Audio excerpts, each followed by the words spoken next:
Coach. Hi. How are you? I'm doing well. How are you? I'm good. Looking back at the Dayton game, Justine obviously 17 points in the first half, but also made some other plays, rebounding, took the charge. How important is it going to be for her to develop those parts of her game as well as seeing the shooting performance like we saw last week? I think it's a huge step forward for Justine. Obviously, making sure that she understands, as do the rest of our players, that you can impact the game positively in so many different ways. And most of those are not going to be shooting or scoring. And so if we can continuously make sure that individually and as a team we are putting emphasis on that and getting better at that, then I think that's going to help us a long, long way as we move into January, February, and March. As the non-conference season has gone along, it feels like you've been able to finish off opponents better. Not seeing 3 to 5 point wins, but more 12, 15. What have you seen from your team down the stretch that's allowed that to happen?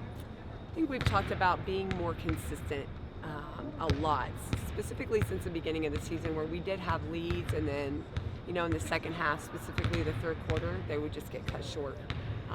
So it was important as we worked on specific things we were learning in practice through those games that we could continue to work on longer stretches of playing a certain way. And as I said on the TV, the telecast, kind of stepping on people's necks and making sure that we finish the job off, that we don't let people come back into the game and think that they can play with us or make it a tight game towards the end where we have to make the right plays at the right time and kind of get lucky. So it's important that as we move on into the season, we do that, because there really is no room and margin for error. As we get into the SEC, all those games are going to be tight. And, I would love for us to be able to execute, and when we're up 8 or 10, to stay up 8 or 10 or go up 20, as opposed to make it a 2-point game. We talked after the Lipscomb game about players like Bella LaChance stepping up with Madison's injury. It seems like every time she's out on the floor, she finds a way to just make a play for you guys, like pass down there that I couldn't believe it, or getting on the floor for a jump ball. What about Bella allows her to do that, even when physically she may be outmatched against some of these teams? Bella is one of the players on our team that I trust the most. And the reason is because she shows up the same way every day. So you hear me talk a lot about consistency. There isn't a player between Bella and Jordan that's more Jordan Cambridge that's more consistent than those two. She shows up, she works hard, she does everything we ask her to do, she knows her role, she knows her lane, and so when she goes into the game, she's going to do something really smart that helps our team. And I think no matter if she plays 5 minutes in 5 games or 40 minutes in 1 game, she's going to do that.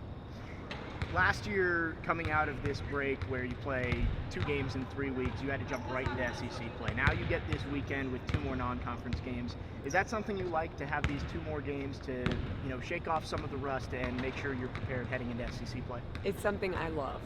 I love it. I think it's great for our kids to be able to focus on being home.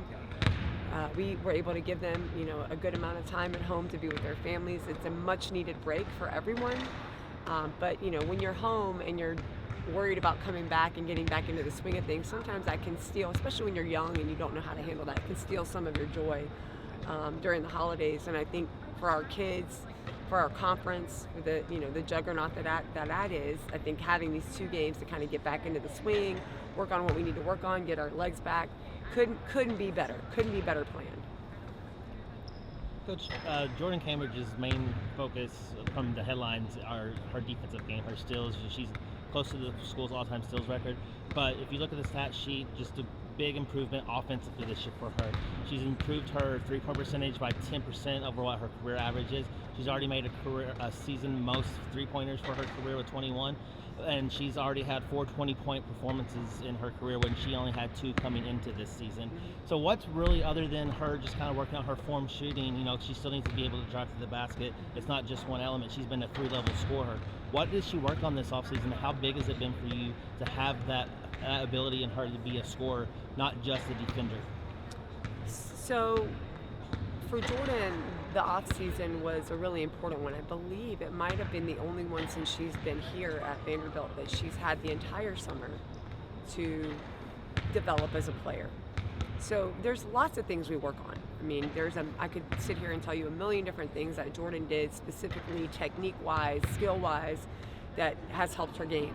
But I think the biggest thing that allowed her to have was confidence.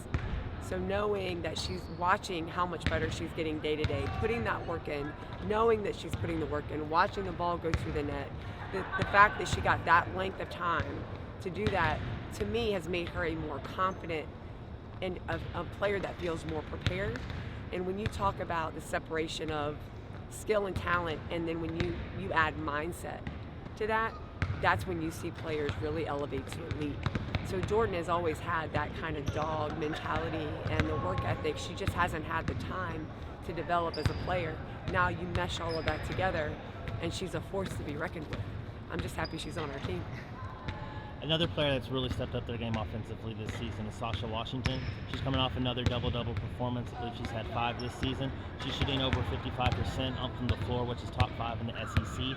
Just building on that as well too, it's a huge confidence thing. You've seen a big growth in her confidence as well.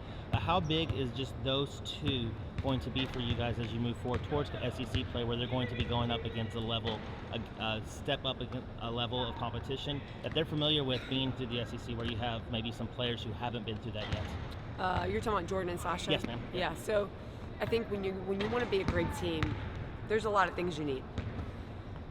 The best teams that I've coached and been on in my career have always had a great point guard and a great 4 or 5. And those are your kids that you can depend on. They're your leaders, they're your best players, they're your hardest workers. And so that does match what we have in Jordan and Sasha. I'm really excited about what that means for us down the road, but I also understand the work that lies ahead for us to make sure that they keep getting better, that we continue to put the pieces around them that are consistent to help them, because they can't do it by themselves. Especially in the SEC, no team has 2 people that can do it by themselves. So I think, for them, just knowing that they're doing their job, to continue working on making sure they're consistent in doing their job, getting better at their job. And then our other players have to elevate so that whatever happens, because you never know. I mean, we've been through it enough. You never know what could happen. That we're prepared to make sure that we can step in and get the work done. If there's foul trouble or a rolled ankle or whatever, that we make sure we're ready for that moment, and that we have their back. Coach, thank you for your time. Good luck Thank this weekend. you.